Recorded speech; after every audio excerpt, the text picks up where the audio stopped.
Tonight we are joined by Scott and Rashane, and we will be discussing and reviewing the Real Sociedad versus FC Barcelona match.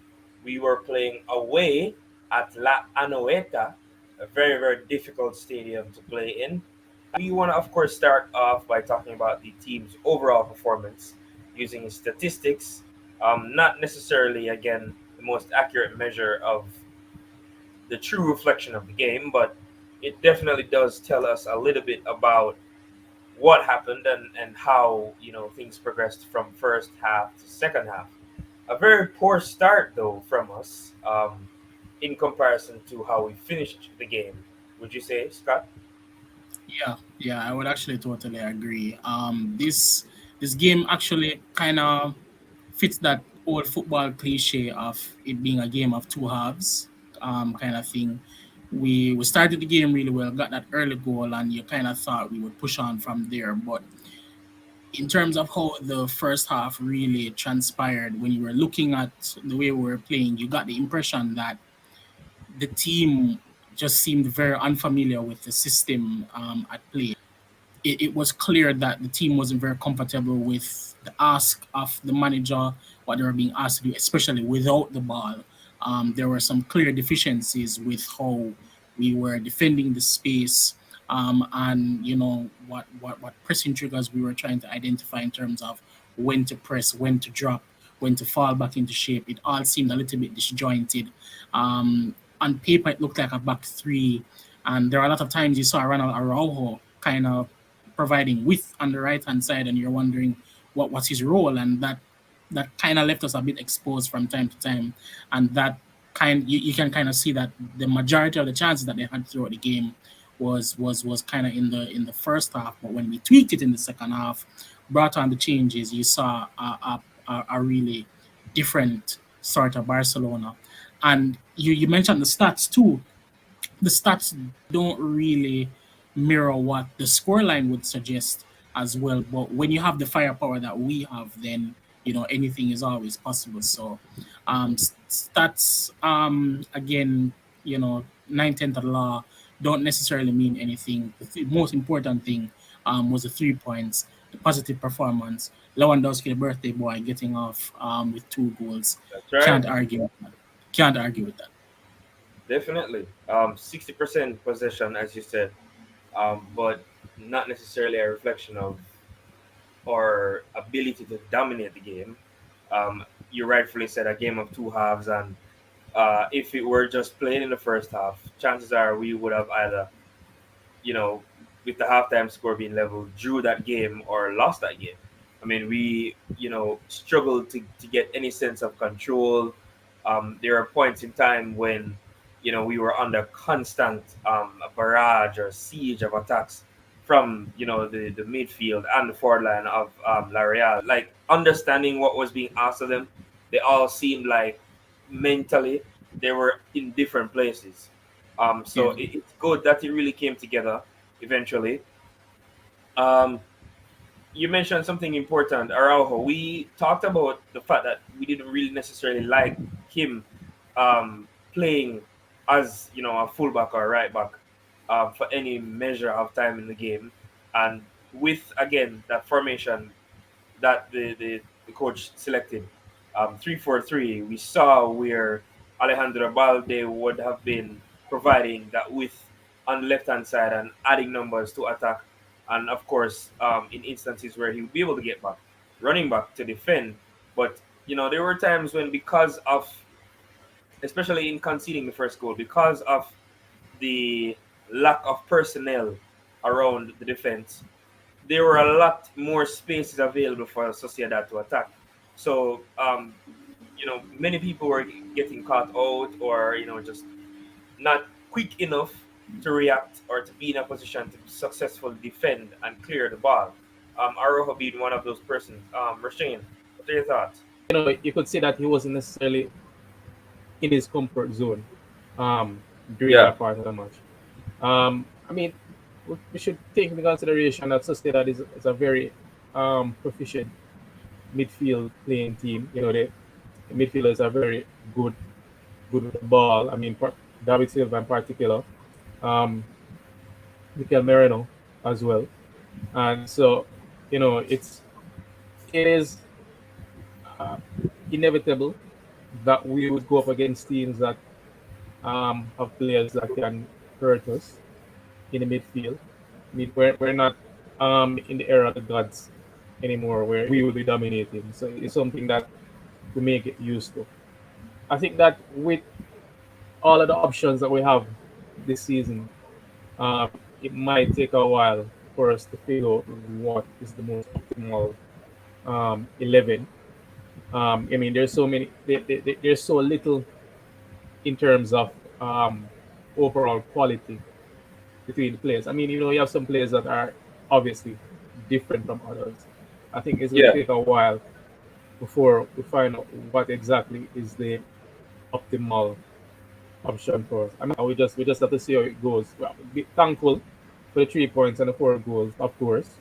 To me, until we have the right personnel to execute that system, or until we're playing an opponent that won't necessarily punish us, for those half spaces or those huge spaces in defense that give them the opportunity to score, or to slip in behind. It's very important to not put ourselves in such a disadvantageous position by having Araujo, who is not necessarily skilled on the ball, but more so, a positional player, in the centre back area, in front of the goalkeeper, I should say, um, is what we try to do, because we have right back options, but the coach prefers to have somebody who is more solid in defense, because most of our right back options are more attack minded or attack focused,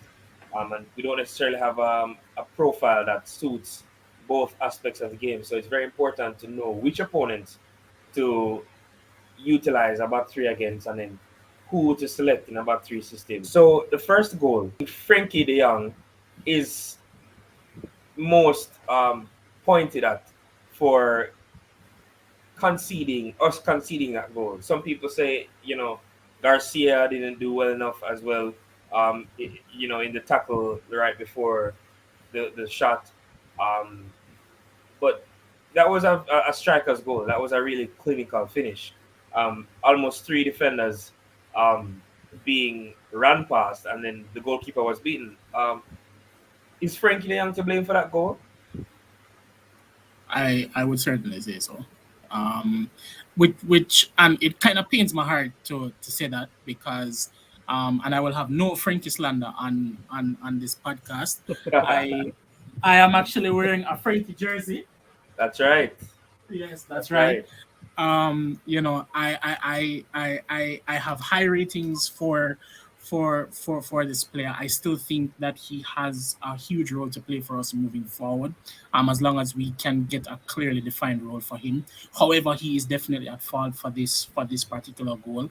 I've seen some people talk about the fact that we are playing a back three meant that he didn't have the same passing options in terms of the players being narrow and not being able to, to get options to progress the ball forward or something like that. But sometimes we, especially in a Barcelona midfield, especially when you're in that pivot role, which is something that Busquets does extremely well, is the ability to assess, take you would see before he gets the ball, he takes a look, he scans, Scans, yeah. he takes a picture of exactly what is around him, and we know that and sometimes he does take a risk and he will lose the ball, but he's exceptional at surveying the space and knowing exactly what his next decision is going to be. And I think that's something that Frankie probably I'm not going to say that he doesn't possess that ability, but it is something that we would have to work at if he's going to be used as our sole pivot, which I don't think we should do moving forward. That's my personal opinion. I think he's probably better as an interior. But in terms of the first goal, yeah, he's definitely at fault for that. I believe that some of the blame may be leveled onto Xavi, but he Fair enough. he shouldn't have done. Frankie shouldn't have done what he had done right there.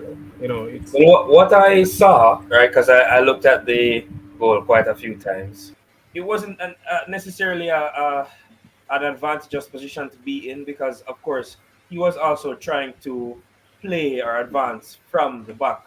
We scored pretty early, so we should have had a level of control over the game, but it kind of just intensified, I guess. The tempo increased because, Sociedad wanted to score and they wanted to assert control over the game. And at times we found ourselves really struggling to put together a series of passes that would have helped us to either slow the tempo or amass that control that would have been given us the ability to dictate the flow of the game. And that also, I think, contributed to that pressure that the midfield players were under so much. They pressed us really high, to the point where we found ourselves in our half a lot in the first half. So I think that in itself too was another thing. But so the pass was made, and then not enough defenders got back in time to block a shot or to close out those spaces because I well, think I mean, within that time, I mean, they really couldn't get back as quickly. I mean, they got back as quickly as they possibly could. with a back three system, we really have to understand what our strengths and weaknesses are, and with the personnel that we're utilizing on any given day in a system like that, we need to understand how to defend against a counter attack of that nature. Because if we're constantly or continuously using a 3-4-3 or a back three system, we're going to be vulnerable. In terms of chance creation, we did much better than the first game. So with those changes that were made, Ansu and um, Rafinha, we immediately saw injection of pace. We saw where there was more direct looks on goal, but also you know direct attacks on goal. Like Ansu, as I've said so many times before, he's a very direct player, and he has an eye for the goal, but his mind is also like a third eye. He knows where the goal is, so he just wants to go for the goal at all times. Just like Messi, he's just heading towards the goal. How big of an impact, man, was Ansu's I mean, introduction? two assists really speak for itself. But I mean, apart from that, he was pretty much everywhere. Um, Ansu isn't really the electrifying, or rather the skillful winger like Dembele is. I mean, yeah, he can beat a player, but that's not necessarily his thing. It's just the pure intelligence on that. I mean, I never Ansu jersey on right, That's and he's right. just yeah. I mean, he's a very intelligent player. I expect him to start the match against Valladolid. I'm Okay. hoping he does. And yeah, Well, he was subbed on in the 65th minute, which would mean he would get an average of anywhere between 25 to probably 30 minutes if there was stoppage time added. And after his introduction, immediate impact. We scored in 2 minutes after he was subbed on. But again, the impact was immediate. Overall, he had 26 touches, 2 assists, 1 goal in 26 minutes. Scott, how Yeah, remarkable is that? he's phenomenal. He just is. We have a generational talent on our hands. Yes, agree. Barring anything fitness related, and we just hope we can keep him fit. Anything Once he stays unforeseen? Yeah. once he stays fit, he is going to be in the same bracket as Cruyff and Messi, without a Yes. shadow of a doubt. In my estimation, I don't think we can underestimate the impact that he's having on this team. The fact that he has just a level of match intelligence that you really shouldn't have at this age. We Maturity. have we have thrown the legendary number 10 at him, and he goes, Yes. "Ah, man, this fit me. This my number. This me own this." That's just a credit to regarding his mentality because with the unforeseen exit of the club's greatest goal scorer and the man who has given so much to FC Barcelona over the better part of you know between 15 to maybe 18 years, like those are huge shoes to fill, and he was given the mantle and he said yes. As Scott said, it fits me. It's mine, right, Yeah. Scott? Yeah, I mean he's just taking on the responsibility, and you can't underestimate what the pressure of that can bring, much less to an experienced player, but a 19-year-old, an 18-year-old Yes, when he took the jersey. And what's crazy to me is that we're already seeing the level that he's at right now, and it's crazy for me to think that he has missed at least a year of his development. So pretty much. where on earth could Would he have he have been? been had he been and not, playing the and not only minutes? that, Yeah, there's so much more still because again, at 19 and you're at this high level, having missed out so much football, like it's crazy to think what can happen, and he's already showing us right now that he can decide games on his own, right? on his own. Yeah, So at 19 years old, um, there's just so much more in store, and I mean, it's just really remarkable to witness. Again, just goes back to just this prestigious and rich nature and history of this club, where yet again we're able to find, groom, and nurture such a talent that is without a doubt, as you said, generational, going to be one to look to for the future. A name that will resound for years to come, because of how well, how mature, and just how, I guess, humble again yeah, he is. grounded, absolutely Yeah, grounded grounded, in individual. game and in life. Like it's just Yeah, really awesome to see players like yeah, this, come from the I academy. think, well, another positive of Lewandowski being here is that some of that pressure is taken off of Ansu Fati's back. Yeah, Um, everybody's so going to that look to so that I Lewandowski. can aid in his development. Yeah, and yeah, you can see that they have developed a bit of a Like a partnership. rapport. Yeah. Yeah, yeah, So yeah, I think Lewandowski sees that it's a very talented kid, and he's hopeful to play a part in his development. Look back when he's retired and say, yeah, I believe that he would have reached these heights. let's just talk about how well he settled into the game, how well he took the game on his back and changed the result for us for the better. yeah. I mean, it was phenomenal. I mean, you would think that it would take a player a little bit of time to get up to the speed of the game. But again, we're dealing with a generational talent here. So he was able to insert himself into the game immediately, and such awareness of Yes, where his teammates are, the ability to take the ball, um, and with just get it under his spell very quickly, and yes. the ability to execute that particular pass for the assist for Dembele. I mean, what more can you expect from that? It was practically inch perfect. Dembele could Yes, take it in his stride, and he finished well. When you look at the second one, the yes. second For assist me, for, better. yeah, Yeah. that I yeah, it's arguably better. Still allowed our midfield to get a little bit more settled, right?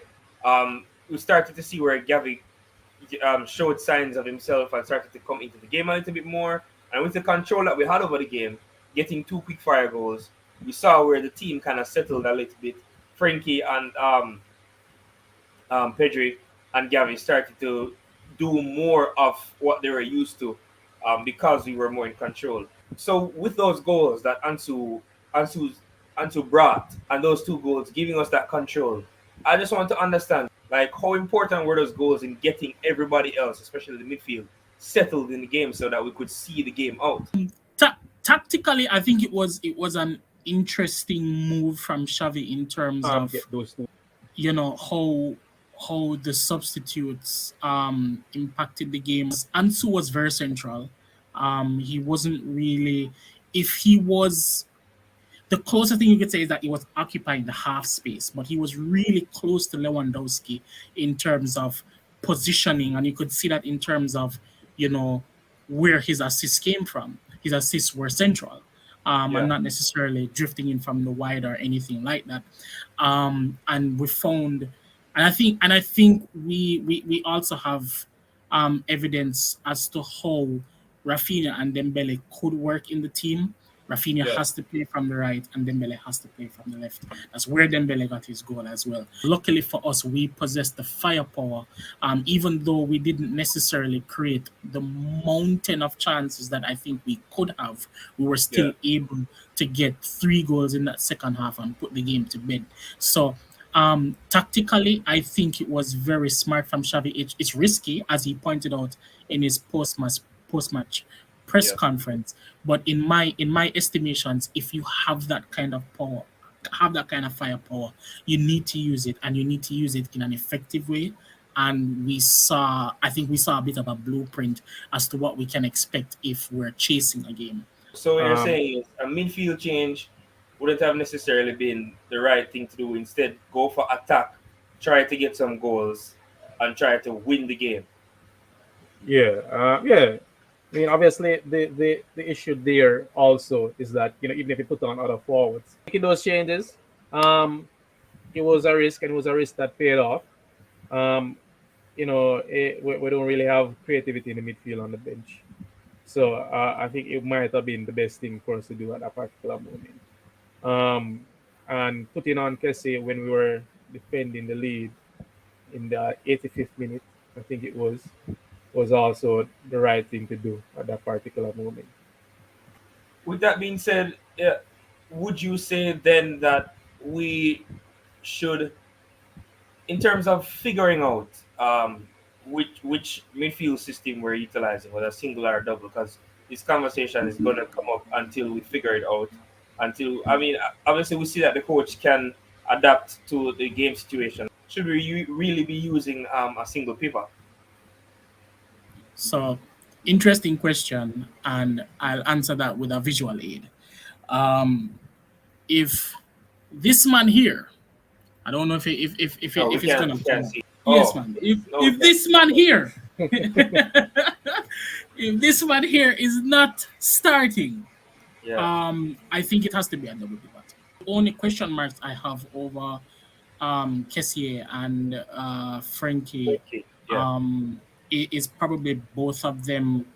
I'm not gonna say that they don't do work defensively, but you kind of question um, the screening of the back four if we were to rely on them, and then who is the other person that takes up the other midfield spot? You would probably think it's Pedri, Yeah. um, based on the fact that based on his importance to the team.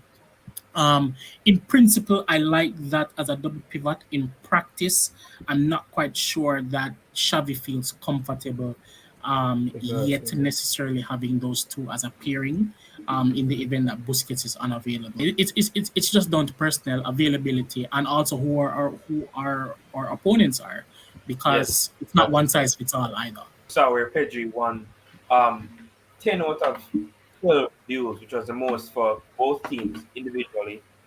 He had 7 ball recoveries, right? So Pedri, in a measure, is now showing, or has shown for quite some time, but is showing more so now that he can also, provide some sort of stability or coverage, or fill those, gaps, as you pointed out, whereas Frankie and Kessie might be lacking.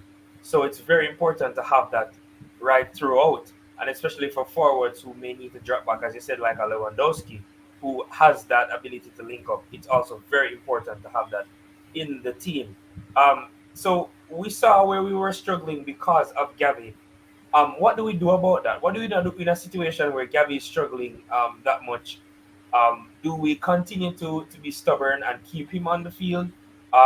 Do we give him a few more minutes? What do we do in a situation like that if we ever encounter something like that again that we saw in the first half? Scott. So I want to also caveat that by saying that Gavi's struggles or perceived struggles in this game, I think, were more system based than have that has anything to do with the quality of the player. Yeah. I think he was very, very, very lost, especially when we did not have the ball. I think he was struggling to understand what spaces he needed to occupy in order. Do I press or do I keep the shape of the team? And that wasn't just specific to him. I think that was just the team overall. But again, this is some in the era of five substitutions. And this was actually a point that I was going to bring up as well. Yeah. The ability that we have that we can bring Ansu, Rafinha, Frank Kessié, Jordi Alba, like players of that caliber off the Yep. bench. Yep. It Defensive. that's something that is remarkably invaluable, Yes. and one of the key things too is that our midfield for I'm not gonna say for a very long time, but there's so many different profiles of midfielders that are here now. In terms of Pedri is that creative person. Frankie is an A lot of exceptional diversity. dribbler and ball progressor. Um, Frank Kessié has so many amazing attributes. Gavi brings that tenacity and just overall presence to the midfield. Yeah. And if one thing isn't working, then at least Xavi has the option basically then to to bring on somebody else that can offer something different. I want to know what exactly do we do in a case where we find ourselves in a situation like what we saw with Gavi. I think we just have to make that decision, put on the more experienced players. If um, it seems as if player that is on the field right now isn't getting into the game from a Because tactical we've standpoint. seen where for the first game of the season, Frankie didn't start, Gavi started, right? So it was Busquets, Pedri, and Gavi, right? And Mm. throughout the preseason as well, we didn't see Frankie starting. We saw, In the midfield. It yeah, was we didn't as see a Frankie center. starting. As a matter of fact, Frankie didn't start as much. And if he started, it was probably because of lack of personnel in defense, and he started, as a center. So should we then be reconsidering Gavi as a starter, giving Gavi a phased series of minutes directly geared towards developing his tactical know-how, so that we don't see ourselves suffering because of that deficit, Scott? Yeah, so that's actually a really interesting question. And again, there are so many different answers to this because where Gavi is right now, I don't so specific to the game that we have on the weekend against Yes, Valladolid. yeah, Yeah, I think Gavi does deserve another chance, especially if we're gonna move back to a single pivot. I think in terms of having him in a double pivot, I think he looks a little bit lost. The function of the back three also didn't quite help as well, well. So right. I would actually give him another chance. And we also we also need to look into the fact that even though this player is extremely talented, he's still only 18. Yeah. And we don't necessarily want to do anything that will hamper his development and also hamper his confidence as well. So we have to be very careful how we go about this. I don't think it's the worst thing in the world for him for us to also stagger his minutes, especially in an era where we have five substitutions. Yes. He can Yeah. easily play, 25 to 30 minutes in some matches. We're having so much depth that we can bring a player like Kessie off the bench, who has so much to contribute. And whenever he's subbed on, you're like, wow, he should have been starting, or he should have been here to give some of this, or be there to do some of this. Throughout a game that you're probably chasing a result, or trying to close a game, you don't want to make a substitution like that too late, right? And I don't see him as a substitute either, to be honest with you. So I think when you really need to find, and understand as soon as possible how best he fits, where he fits, and get that going so that he can start to give us his best. Because again, as you rightfully pointed out, you don't want to hurt his confidence either, right? You don't want to have a player on like that on the bench, El Presidente. And I think Kessie deserves at least 30 to 45 minutes, if it's not a full 90, right? So we need to figure that out. Dembele had a really good game. Um, you know, Another goal, right, which we want to see more of. Um, Threatened a lot. Added that that pace, some very good crosses. Rafinha came on though, and with Ansu and Rafinha's introduction, the entire spectrum and scale of the game changed. Do we think that Rafinha has merited or warranted a start versus Valladolid, or do we think that a start in general going forward? Um, then does Dembele continue to start? What do we think about that? I'm going to still start Dembele. Mhm. Uh, not. I mean, I think that's what Xavi is going to do. But for me, I would probably still start Dembele. Yeah, I think it's kind of the same for me. I was actually going to make the point that a lot of it is probably going to depend on the opponent that we have. But as things stand right now, especially in the coach's estimations, I think Dembele in his mind is in his ideal starting 11. I think we can definitely get a win without needing to start Dembele. And again, Gavi can start, and we still, whether he struggles or not, would should or be able to pull off a win. Um, but what I'm thinking about is, again, you want to keep both players happy. You want to keep both players confident. You want to keep your squad um, positive. You're right. Everybody in the dressing room has positive feelings. Everybody in the dressing room is maintaining that competitive level, and everybody feels as if they have a claim or a solid chance of owning a position as opposed to just one person, you know, commanding that role, and you'd have to be either injured or playing at like 3 4 times that person's level to even have a chance of unseating, right? Yeah, So I agree. I agree. in aid of keeping Dembele fit, we should not start him versus Valladolid. Start Rafinha because Rafinha has showed that he can be as purposeful, as intentful, as creative, as electrifying, as Dembele or even more. And so, just to ensure that we don't give either player too much minutes, that would probably start Rafinha because I think he's earned it, honestly. But we'll see what the coach decides. We know that the coach favors Oh, him, and we oh, definitely I was saying that in terms of ideal starting 11. I mean, I get what you're saying regarding starting Rafinha against Valladolid. I wouldn't have any problems with that happening. But in terms of who I think is the better player in this team right now, it would be Dembele. okay.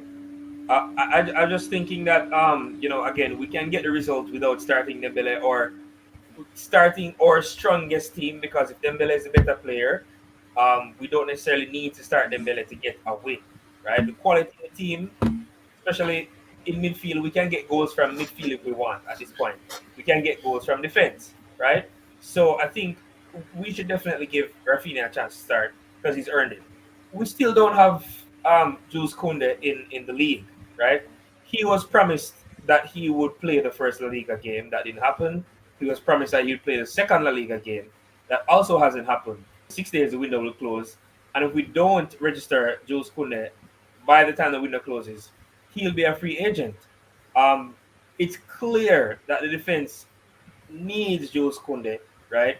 So that Arujo doesn't have to play right back anymore, and we can have that partnership of at least Kunde and Araujo, so that we can understand how well they work together, and then kind of figure ourselves out because we still are trying to figure out the team. We want to get in as much money as we can so that we can register Kunde and also to getting a full. I don't think we would have any problems registering Kunde. I think after that is where we will develop where we might have a problem in terms of getting in a fullback. But Yeah. Kunde's registration isn't necessarily something that I'm worried about. But I do want to see him get some minutes against Valladolid, and I'm not sure if we're going to be able to close the deal in time in order to register him. Yeah, I'm thinking that this is gonna be like on the line, like a photo finish, and we probably won't have the option of either starting him or giving him minutes versus Valladolid, and probably having to wait until the next La Liga game. But we're about to find out, which teams will be playing in the group stage of the Champions League. So hopefully, we've already submitted that squad list, and he would definitely be a part of that. So we can still have some insight into what the partnership of Araujo and Jules Koundé looks like. Being under constant pressure and then having a thin defense. Especially if you're playing. When I say thin, I mean in terms of options to call on a given day. Um, it really means that you're vulnerable, right? And you don't want a player like Garcia vulnerable. You want your players to be level headed at all times. You want them to be talented and skilled enough to be able to execute, but you don't want them to be under constant pressure because that opens room for error and mistakes. And speaking of Christensen and Garcia, they both had really wonderful performances over the weekend. Christensen more so, but Garcia was instrumental in repelling a lot of the Sociedad attacks, and they complemented the goalkeeper's brilliance again. Overall, the defense in itself, aside from conceding that first goal, kind of helped us to ensure that we didn't have to worry about that end of the park and conceding too many goals. Um, Garcia is really really improving under Javi. He has made a massive jump from last season. Sometimes it's hard you can imagine that it's the same player. Um, he always made some schoolboy errors. Um, and he has seemed to have gotten over all of that. I've been saying Jules Kunde and Ronald Arrow centre back partnership for the longest while, but I mean Christensen and Garcia are basically saying that we're not going to make it so easy for you guys. Yeah, and they're getting it done. That's so true. Yeah, they're performing. So it's another thing that's really interesting to see how it plays out. Yeah, yeah, without a shadow of a doubt. And I have made my feelings very clear with regards to Eric Garcia not being very impressed with in his time so far at Barcelona, but he is slowly turning that corner. And what I'm looking for now is that consistency Yeah. with regard to the level of the performance that he's showing. I think one of the key things in that partnership is the fact that both of them are ball players. Both of them are extremely comfortable taking the ball off the goalkeeper, giving that passing option, and kind of making pressing high almost redundant by a certain caliber of opponent. Yes. Yeah, you can't press those two and Yes. believe that That's they're going true. to panic on the ball. They'll be able to. They're it's one of those situations where if you put any one of those two in midfield as a holding midfielder, they would they wouldn't necessarily be world class, but they would be adequate, Yes, they'd be kind of adequate. situation. That And also presents itself as an option, but we'll probably talk about that later. Right. So with that being said, again, Thursday had three or four key saves in the game. But overall, he did definitely put on a performance similar to the first game that not only kept us in this game and kept us from conceding, but ensured that we could have finished with a favorable result. So again, just want to congratulate him on his performance and just demand that he continue that. And with that being said, looking to the next game, it's a home game, I believe, versus Valladolid, right on Sunday. Um, predictions starting 11. I would say 4-0. Um, okay, so 4-3-3. Yeah, Busquets will be available to the match. Yeah, so 4-3-3. I'm going to play Al Balde this time. I think it's going to be Christensen and Garcia again. Roberto had a decent game today, but he played the full 90, so I think it will be Haro again, um, at right back or a back three, whatever that is. Busquets, Pedri, I'm going to say Frankie again. Hopefully, from left wing, this is Ansu Fati's first start. Lewandowski again, and yeah, Dembele, because I think Rafinha starting today, probably Xavi intends to start Dembele again in this match. So that's the 11 that I'm going to go with. All right, Scott. Yeah, not too much difference because I was actually thinking 4-0 as well. Uh, to be a little bit different, I'm gonna go for 1. Mhm. Maybe they spring a quick counter and get through, but I'm really expecting a clean sheet considering it's a home game. Uh, Obviously, Ter Stegen in goal. I think Balde will start. I think on the back of his performance, his assist as well, confidence will be high, and I think Xabi will want that to continue. And there's no real reason to risk Alba, as things stand right now. I think Christensen and Garcia will start as a pair as well. Um, Something that I wanted to bring up as well. I think it will be very telling this weekend if Dest is not involved in some way, shape, or form in terms of his future at the club. I Yeah, think yeah, I think if he doesn't even make an appearance from the bench or something to that effect, then we're probably going to have to look into getting him out of the team and then yeah. bringing in a replacement as well. But we can have discussions on that in later episodes in the series. So Araujo again starts at right back. Busquets is back; he automatically goes in.